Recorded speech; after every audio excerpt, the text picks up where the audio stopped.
성경 말씀 베드로전서 2장 18절로 25절까지의 말씀입니다. 제가 읽고 있는 성경 신약 378쪽 베드로전서 2장 18절로 25절까지의 말씀입니다. 사환들아 범사에 두려워함으로 주인들에게 순종하되 선하고 관용하는 자들에게만 아니라 또한 까다로운 자들에게도 그리하라. 부당하게 고난을 받아도 하나님을 생각함으로 슬픔을 참으면 아름다우나 죄가 있어 매를 맞고 참으면 무슨 칭찬이 있으리요. 그러나 선을 행함으로 고난을 받고 참으면 이는 하나님 앞에 아름다우니라. 이를 위하여 너희가 부르심을 받았으니 그리스도도 너희를 위하여 고난을 받으사 너희에게 본을 끼쳐 그 자취를 따라오게 하려 하셨느니라. 그는 죄를 범하지 아니하시고 그 입에 거짓도 없으시며 욕을 당하시되 맞대어 욕하지 아니하시고 고난을 당하시되 위협하지 아니하시고 오직 공의로 심판하시는 이에게 부탁하시며 친히 나무에 달려 그 몸으로 우리 죄를 담당하셨으니 이는 우리로 죄에 대하여 죽고 의에 대하여 살게 하려 하심이라. 그가 채찍에 맞음으로 너희는 나음을 얻었나니 너희가 전에는 양과 같이 길을 잃었더니 이제는 너희 영혼의 목자와 감독 되신 이에게 돌아왔느니라. 아멘. 오늘은 그리스도의 고난이라는 제목으로 하나님의 말씀을 전하고자 합니다. 전 세계에 퍼진 전염병 때문이기도 하지만 온 교회 성도들이 함께 모여 하나님께 예배드림이 일부 제약된 상태가 되어버리고 말았습니다. 사실 이러한 상황에도 함께 모여서 예배를 드려야 한다, 아니다, 사회적 지침에 따라야 한다 라는 것으로 교계에서도 논란이 되고 있습니다. 교회의 탄압이다, 아니다, 단지 사회적 협조일 뿐이다. 말들이 참 많습니다. 건물로서의 예배당은 편의상 함께 모여 예배를 드리는 장소일 뿐임을 강조하기도 합니다. 그리고는 그 뒷받침으로 예수님께서 예배할 곳이 그리심 산이냐 예루살렘이냐 라고 묻는 사마리아 수가성의 여인에게 아버지께 참되게 예배하는 자들은 영과 진리로 예배할 때가 오나니 곧 이때라. 아버지께서는 자기에게 이렇게 예배하는 자들을 찾으시느니라. 하나님은 영이시니 예배하는 자가 영과 진리로 예배할지니라 라고 하셨음의 말씀을 들어 어느 곳에서든 예배드릴 수 있음을 강조하기도 합니다.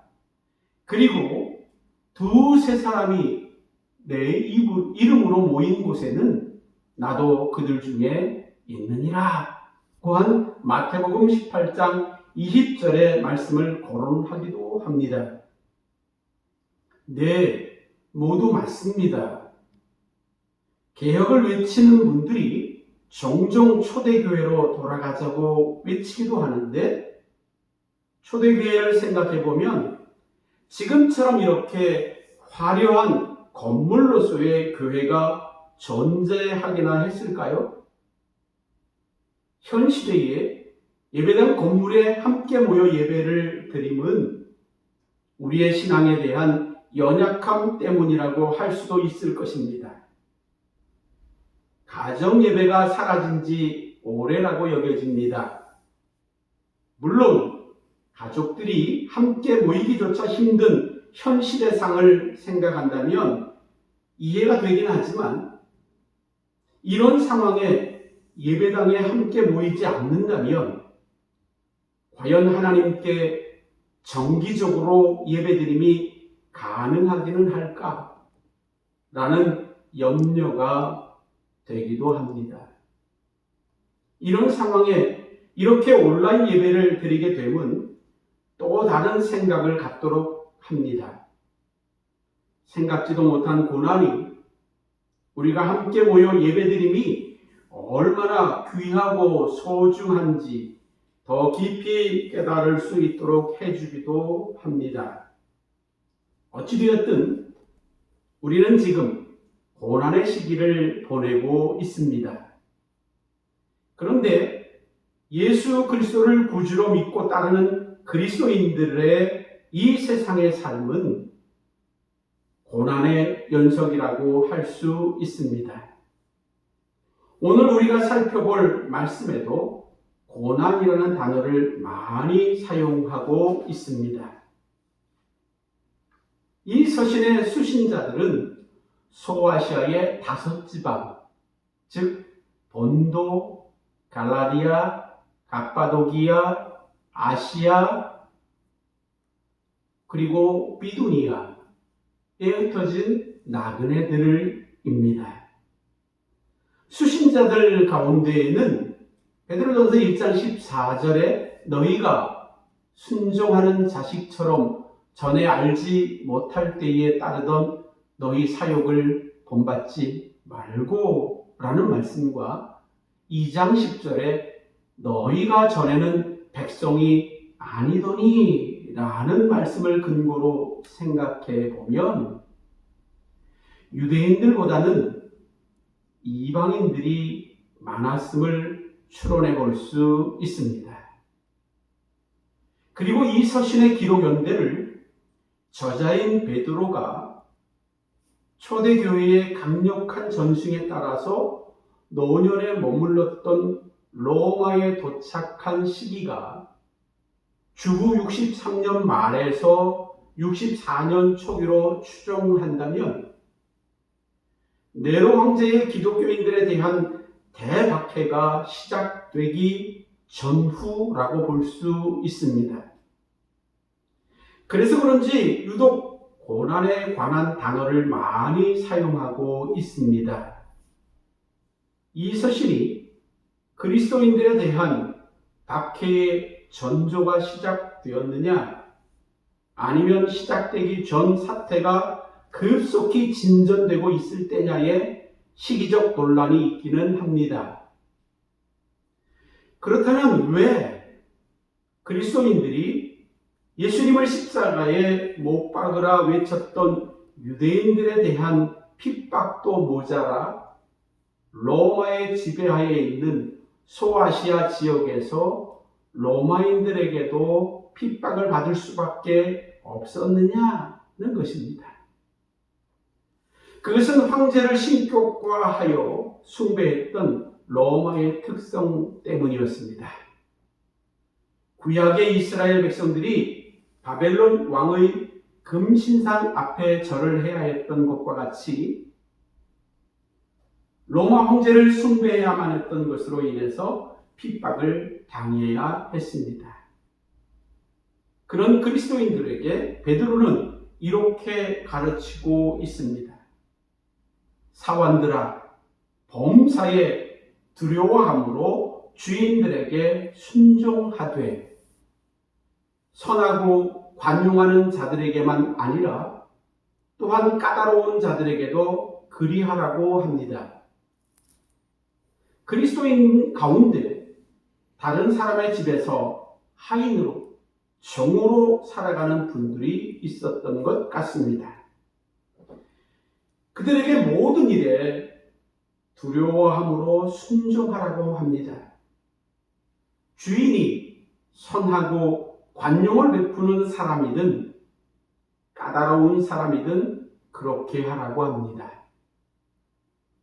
그러면서 뒤를 이어서 부당하게 고난을 받아도 하나님을 생각함으로 슬픔을 참으면 이는 아름다운 것이지만 죄가 있어 매를 맞고 참으면 그것은 칭찬거리가 아니라는 것입니다.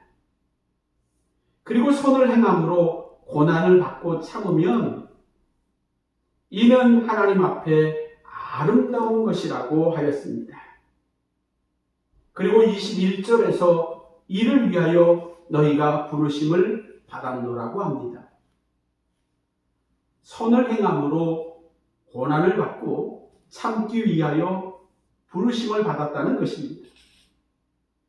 결국 그리스도인이 된 것은 선을 행함, 즉 부당하게 고난을 받으며 하나님을 생각함으로 슬픔을 참기 위하여 부르심을 받았다는 것입니다. 그리고 그리스도인들이 믿고 따르는 그리스도를 예로 들고 있습니다. 그리스도도 예수 그리스도를 구주로 믿어서 구원함을 받은 흩어진 나그네를 위하여 고난을 받으셨는데 그 고난 가운데 본을 끼쳐 그 자취를 따라오게 하셨다라고 합니다. 먼저 예수님은 죄를 범하지 않으셨고 그 입에 거짓도 없으셨다고 합니다. 십자가에 달리시는 욕을 당하시되 그들을 향해 맞대어 욕하지 아니하셨고 고난을 당하시되 위협하지 아니하셨고 오직 공의로 심판하시는 이신 하나님께 부탁하셨다고 합니다. 예수님은 십자가에 달려 자신을 죄인처럼 취급하는 사람들을 오히려 용서하셨고 자신의 영혼을 아버지 손에 부탁하였습니다.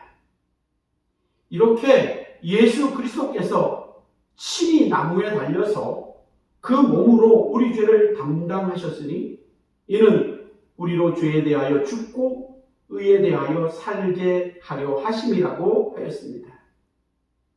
그리고 이사야 선지자의 예언을 인용하여 예수님이 채찍에 맞음으로 너희는 나음을 얻었노라 하며 너희가 전에는 양과 같이 길을 잃었더니 이제는 너희 영혼의 목자와 감독 되신 이에게 돌아왔다고 합니다.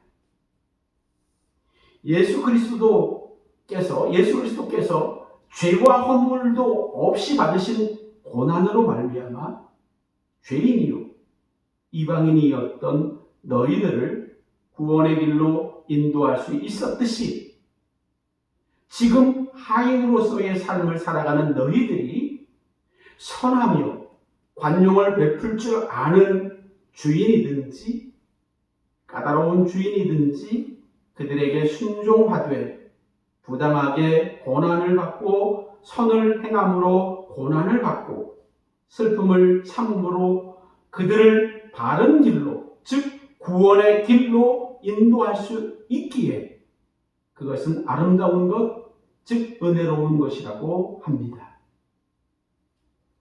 그리스도인들이 받는 고난은 그리고 그 고난을 하나님을 생각함으로 참으면 그것은 아름다운 것이 될 수 있다는 것입니다.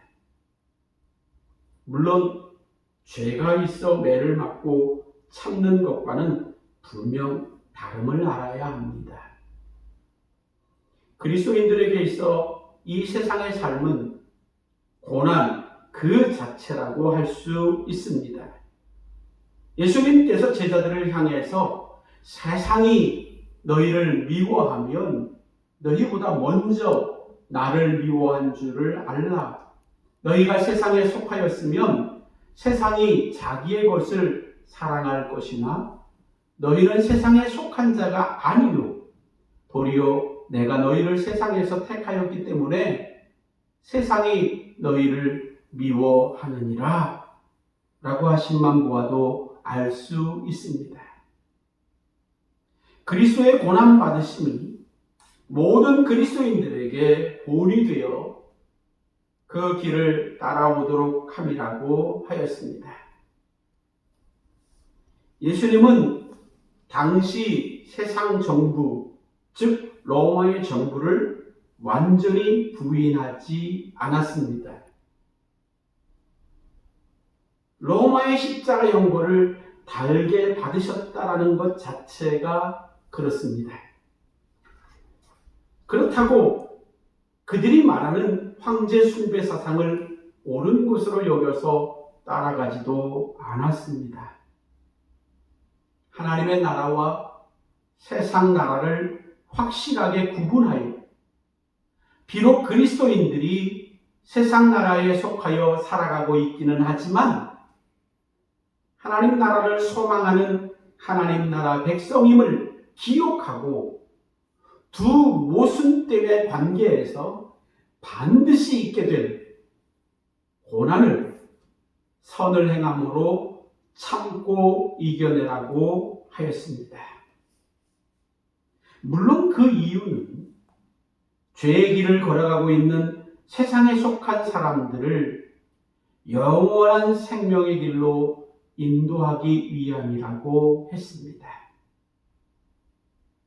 지난 정권 때 많은 교계 지도자들이 로마서 13장 1절로 2절의 말씀, 각 사람은 위에 있는 권세들에게 복종하라. 권세는 하나님으로부터 나지 않음이 없나니 모든 권세는 다 하나님께서 정하신 바라. 그러므로 권세를 거스리는 자는 하나님의 명을 거스림이니 거스르는 자들은 심판을 자취하리라. 라는 말씀을 바탕으로 말씀들이 참 많았습니다.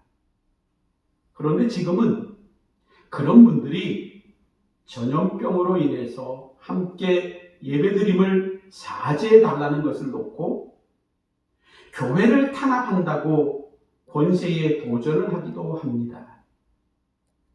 정말 이율배반적이라고 하지 않을 수 없습니다. 물론 우리나라는 종교의 자유가 보장되어 있고 성도들의 모임을 제재할 수 없는 것은 사실입니다. 그렇다면 우리가 지금 함께 모여서 예배를 드리지 못함은 어떻게 생각해야 할까요? 전염병 확산을 막기 위한 사회적 합의를 지키기 위함입니다. 물론 우리 교회처럼 성도의 숫자가 많지 않아 소독 후 입장하여 충분한 거리를 두고 마스크를 착용하고 예배를 드릴 수도 있습니다. 그럼에도 불구하고 이렇게 온라인 예배로 드리는 것은 그리스도인들이 사회적 일원이라는 사실을 잊지 말아야 한다는 의미도 있습니다. 이러한 모습이 우리에게 선을 행함으로 고난을 받으며 참음의 모습이라고 할 수도 있을 것입니다. 이렇게 함의 이유는 오히려 사망의 길로 걸어가고 있는 죄인들을 영원한 생명의 길로 인도하기 위해 참는 고난으로 비교할 수 있다는 것입니다. 그리스도인들이 함께 모여 예배를 드릴 수 없다는 것은 당연히 고난입니다. 이 고난을 선을 행함으로 참으면 하나님 앞에 아름다운 것, 즉 죄인들을 영생의 길로 인도할 수 있는 것이 될 수 있다는 것입니다. 마치 고난의 본이 되시는 예수 그리스도의 고난받으심과 같은 의미입니다. 우리는 고난의 본이 되는 예수님이 걸어가신 그 자취를 따라가면 되는 것입니다. 이 고난을 이겨내면 우리의 믿음은 한층 더 성숙해져 있을 것이며 이 고난으로 인해 거짓의 길, 죄의 길, 사망의 길로 걸어가던 수많은 사람들이 생명의 길, 참된 길로 돌아오게 될 것입니다. 이것이 아름다운 은혜임을 알고 지금의 고난을 이겨내시기를 바랍니다. 기도드리겠습니다. 은혜로우신